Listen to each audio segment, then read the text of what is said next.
अस्सलामुअलैकुम।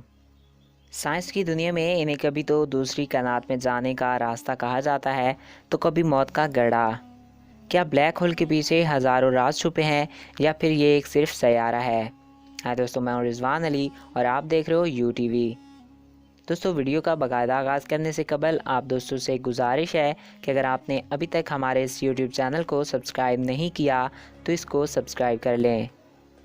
जब कोई सितारा अपनी ज़िंदगी पूरी करने के बाद मौत के करीब होता है तो वो फट जाता है या फिर ब्लैक होल में तब्दील हो जाता है। कोई भी सितारा ब्लैक होल तब बनता है जब इस सितारे के तमाम मादे एक छोटी सी जगह पे कैद हो जाएं। मिसाल के तौर पे अगर हम सूरज को चारों तरफ से दबा दबा कर एक टेनिस बॉल जितना कर दें तो ये ब्लैक होल में तब्दील हो जाएगा। ब्लैक होल में इतनी छोटी सी जगह पे इतने ज़्यादा मादे होने की वजह से इनकी कशिश इतनी होती है कि वो रोशनी तक को भी निगल जाते हैं। ब्लैक होल इस कदर ताकतवर होता है कि पूरे का पूरा सितारा ही निगल जाता है।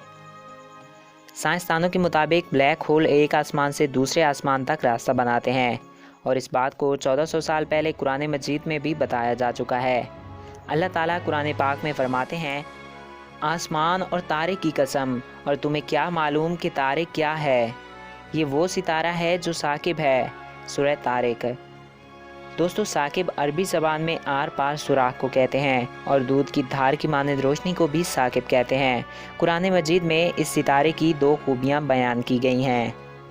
पहली कि वो तारिक है यानी रास्ता, और दूसरी साकिब होना है।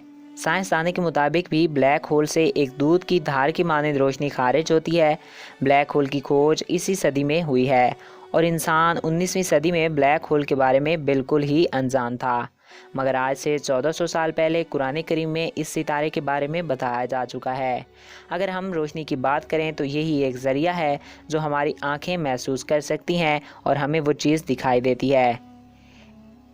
इस पे बाज़ लोगों का ये सवाल है कि अगर ब्लैक होल रोशनी तक को निकल जाता है तो फिर ब्लैक होल से रोशनी टकरा कर वापस हमारी आंखों तक नहीं पहुंच सकती, जिसका मतलब ये है कि साइंसदान ब्लैक होल कैसे देख सकते हैं।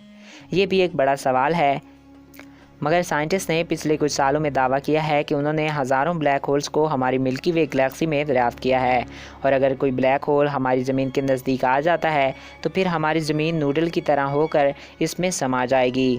मगर खुशकिस्मती की बात यह है कि हमारे नज़दीक ऐसा कोई ब्लैक होल मौजूद नहीं जो हमारी ज़मीन को निगल सके।